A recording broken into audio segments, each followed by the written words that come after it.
Hi, Kevin Frenette, not Frenelle. I'm sorry. I believe that's what I'm looking for, right? Oh, well, there you go. Hi, Kevin Frenette, 375 Collinstaff Road, Harrisville. I was wondering if Invenergy could answer a question. I've been dealing with National Grid for years with the last project that they did. It was the reliability project where they added another power line through my property. And I'm still trying to get some of the issues taken care of from the Energy Board meetings years ago, which I still haven't been able to have some of those issues resolved. Now, some of the issues I have right now in Invenergy is I'd like to ask a question. I believe National Grid's been telling me the maps for the application for the proposed new line going from this power plant to the Sherman Road switching station. There is, they said they're wrong. The proposals from Invenergy states that the new line going in from the power plant to the Clear River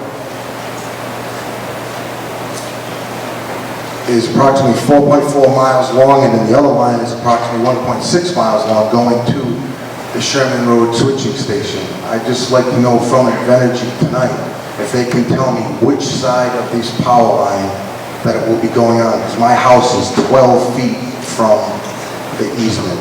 So this is, I'm one of the greatest impact of anybody on that line. So could someone from Invenergy tell me in their words which side of this line, of this easement, will this power line be going on?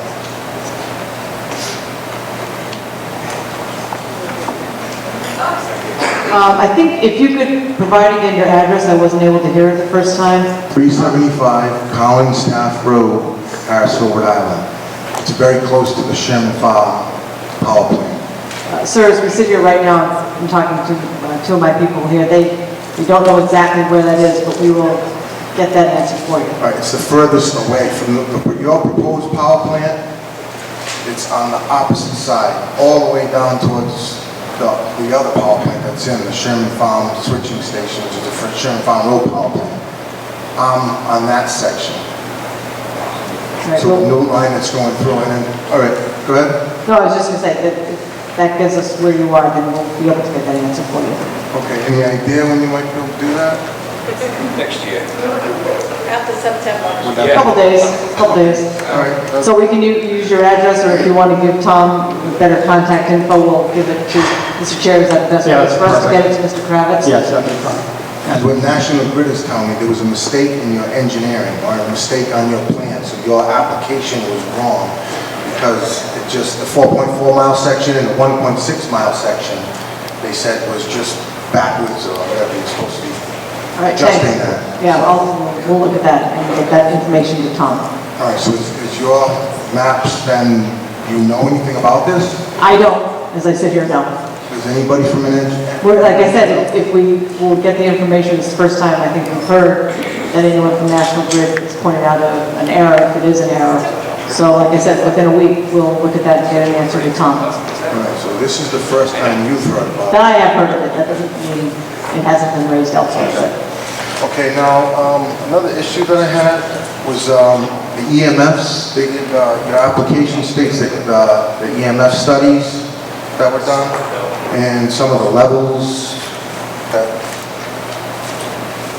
excuse me, some of the levels of the EMF studies that you have on your actual application. It shows these levels, if that is the case, where these lines are going, according to the last subject we were just talking about, these levels would be, I mean, they're quadruple what they are now if the maps are right.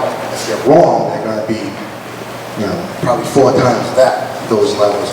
Now, on your actual application,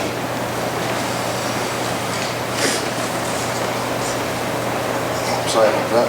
On your application, it says these EMF levels. If these EMF levels do turn out to be above what your application says of the acceptable safe levels, is there any way someone from Invenergy can test these levels? And if it is, you know, above those recommended safe levels on your application and towards the town? Is there anything Invenergy can do for me as a homeowner to show me that what they're saying is correct? I can answer part of that. We received a report from the Rhode Island Department of Health that reviewed their plans, and their conclusions were that, according to their conclusion, everything is okay. It's within acceptable, let me quote, it's within acceptable, remember, we get reports and they say what they say, so just telling you what they say. It says it's within acceptable limits, so I'm assuming that their application is going to say that it is. Now, whether it can be monitored or not, we'll leave that up to the applicant. Okay, now on their... Hold on. Go ahead. I mean, I haven't had a chance to digest the DOH report yet, but yeah, they say it's okay if there's a way for ongoing monitoring. I'm sure that we'll vet that through the DOH process, the Department of Health, which is different than this process here. Okay, now the monitoring they're speaking about, the EMF levels were tested for your project. This EMF levels were tested because they put the testing device in my yard on my property. And they took these levels, but the testing device that they installed, it's only like 75 feet off the edge of the easement, so those levels are wrong, because that's where it is. But, I mean, what they do state says this is an exemption, this is an exception, an exemption with these transmission lines of the road. On their application, it says, because people do not spend a substantial amount of time on the road, which is the easement road. But I do, I live there, my house is there. And now with these levels on their application, if these levels are above what the health department or what they say, is there any recourse where the town can help the homeowner if they do? If they are above these levels and it is unsafe?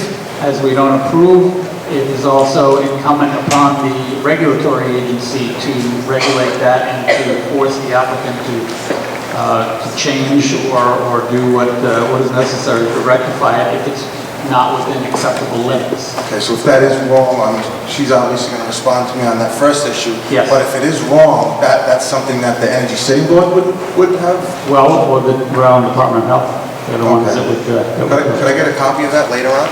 Tom, we can... Yeah. Give a copy? Sure. Thank you. Thank you for your time. My pleasure.